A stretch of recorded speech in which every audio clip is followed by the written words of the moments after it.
We go on to our next speaker. She's none other than Dr. Tamilarasi, the Senior Consultant Cataract from the Eye Foundation Group of Hospitals, a cataract surgeon and a phaco trainer.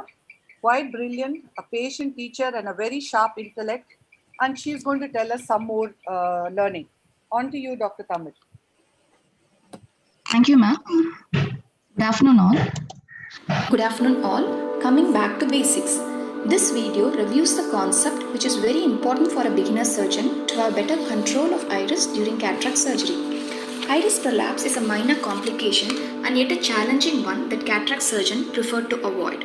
This can turn a simple surgery into a complicated one, causing surgeon frustration and patient discomfort due to increased post-op inflammation and iris defect, all of which decrease the quality of vision and reduce patient satisfaction.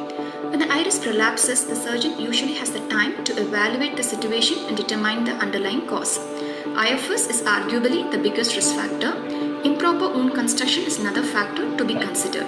Here in this video, I will be discussing how to prevent and safeguard the iris which prolapses due to pressure gradient with too much of viscoelastic or BSS inside the anterior chamber. With high pressure behind the iris and low pressure in front of it, the iris is going to follow the pressure gradient and prolapse out. I see iris prolapse most commonly during hydrodissection. Not burping out viscoelastic, doing aggressive hydro without decompression causes capsular block syndrome. The chamber shallows, causing the iris to prolapse along with the viscoelastic. In eyes with risk of iris prolapse, burp out the viscoelastic. Do multi-quadrant hydro with small burst of fluid. If the iris starts moving towards the wound during hydrodissection, the first step is to gently press down on the lens with the cannula to remove the BSS trapped behind it. Lower the pressure gradient and this restores the iris to a normal position. If the iris prolapses, resist the urge to reposit the iris back through the same wound because it almost never works and this could make the entire situation worse. When you have iris prolapse at a later stage, it could be because you have used too much of viscoelastic. First, decompress the chamber, release some viscoelastic. Avoid going through the primary incision to reposit the iris. Go through a paracentesis to sweep the iris in.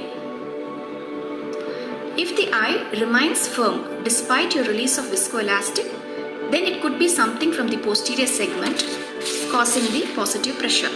With recurrent iris prolapse, iris loses its tone, becomes flaccid and comes on the way of insertion of phaco probe. One point to bear in mind is that iris goes where the fluid flows. When you come out of the anterior chamber in foot pedal position 1, it brings a flaccid iris along with fluid flow.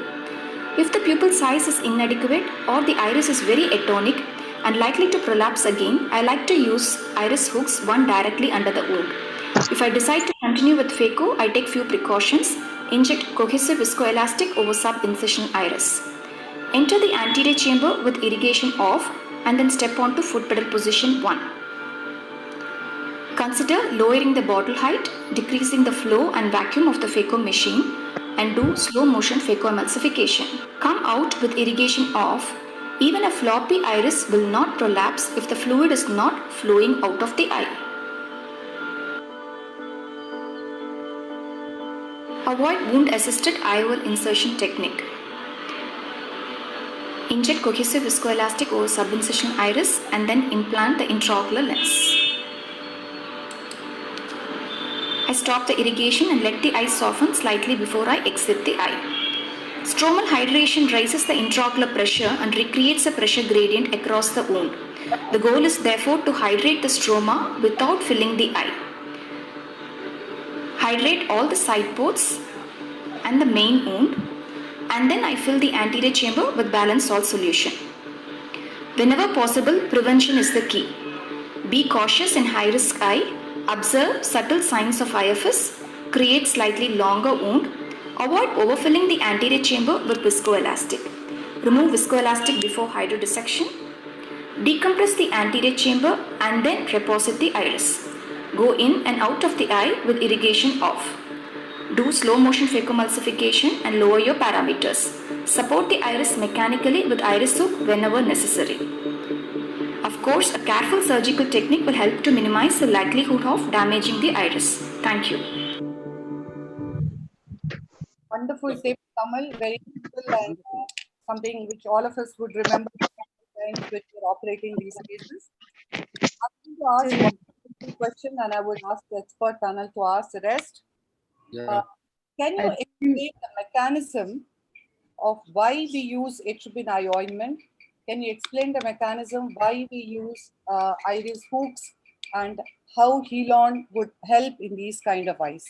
Can you explain? Yes, ma'am.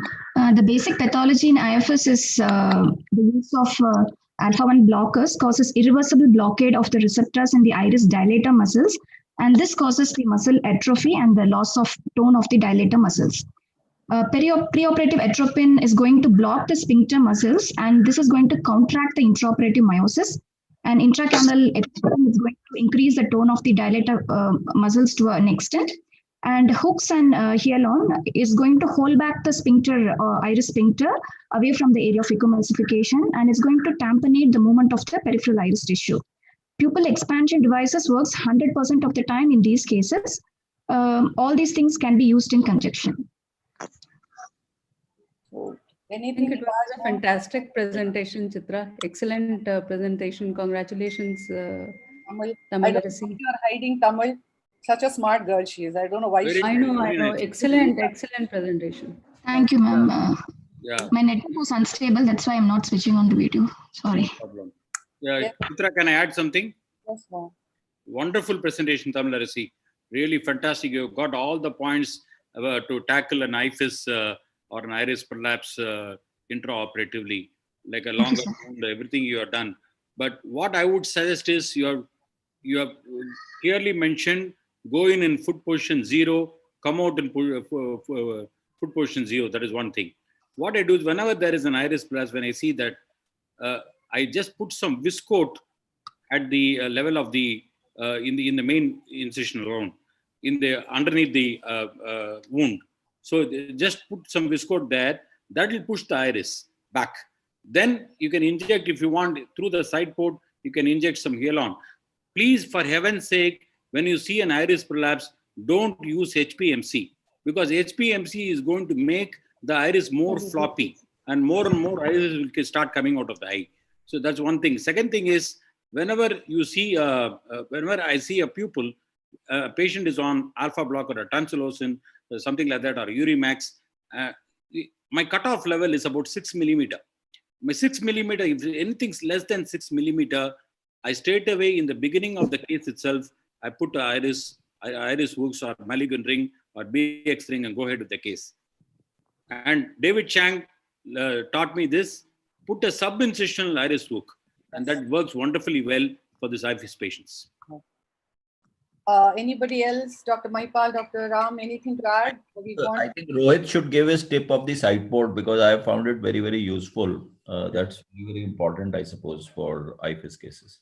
Yes, I think the basic concept which we have to realize, she has excellently said. I think what we have to work around is that the dilator muscle is atrophic. So when it is atrophic, there is a predisposition of the iris to billow. And that happens if there is an excess of fluid to the posterior aspect of iris. So the basic concept in the technique is that we should have a stable anterior chamber. And this stable anterior chamber, there is a study done by David Chang in which he did 32 cases of IFIS in which he used Mulligan ring and everything. He found, no doubt, the pupil was maintained to that extent, but there was IFIS in 28 out of the 33 patients. So no doubt your iris hooks or Mulligan ring helps. But then you have to realize the most important aspect of the whole story is technique, like long tunnel, capsular axis size smaller, all these things which she has said. Side port is something which is always, ignored. When we are having an unstable iris side port, what is happening is that there is turbulence around the side port incision. And whenever there is turbulence around the side port incision, there is a touch of the iris around the side port incision, which causes, the pupil to start constricting and IFIS is propagated.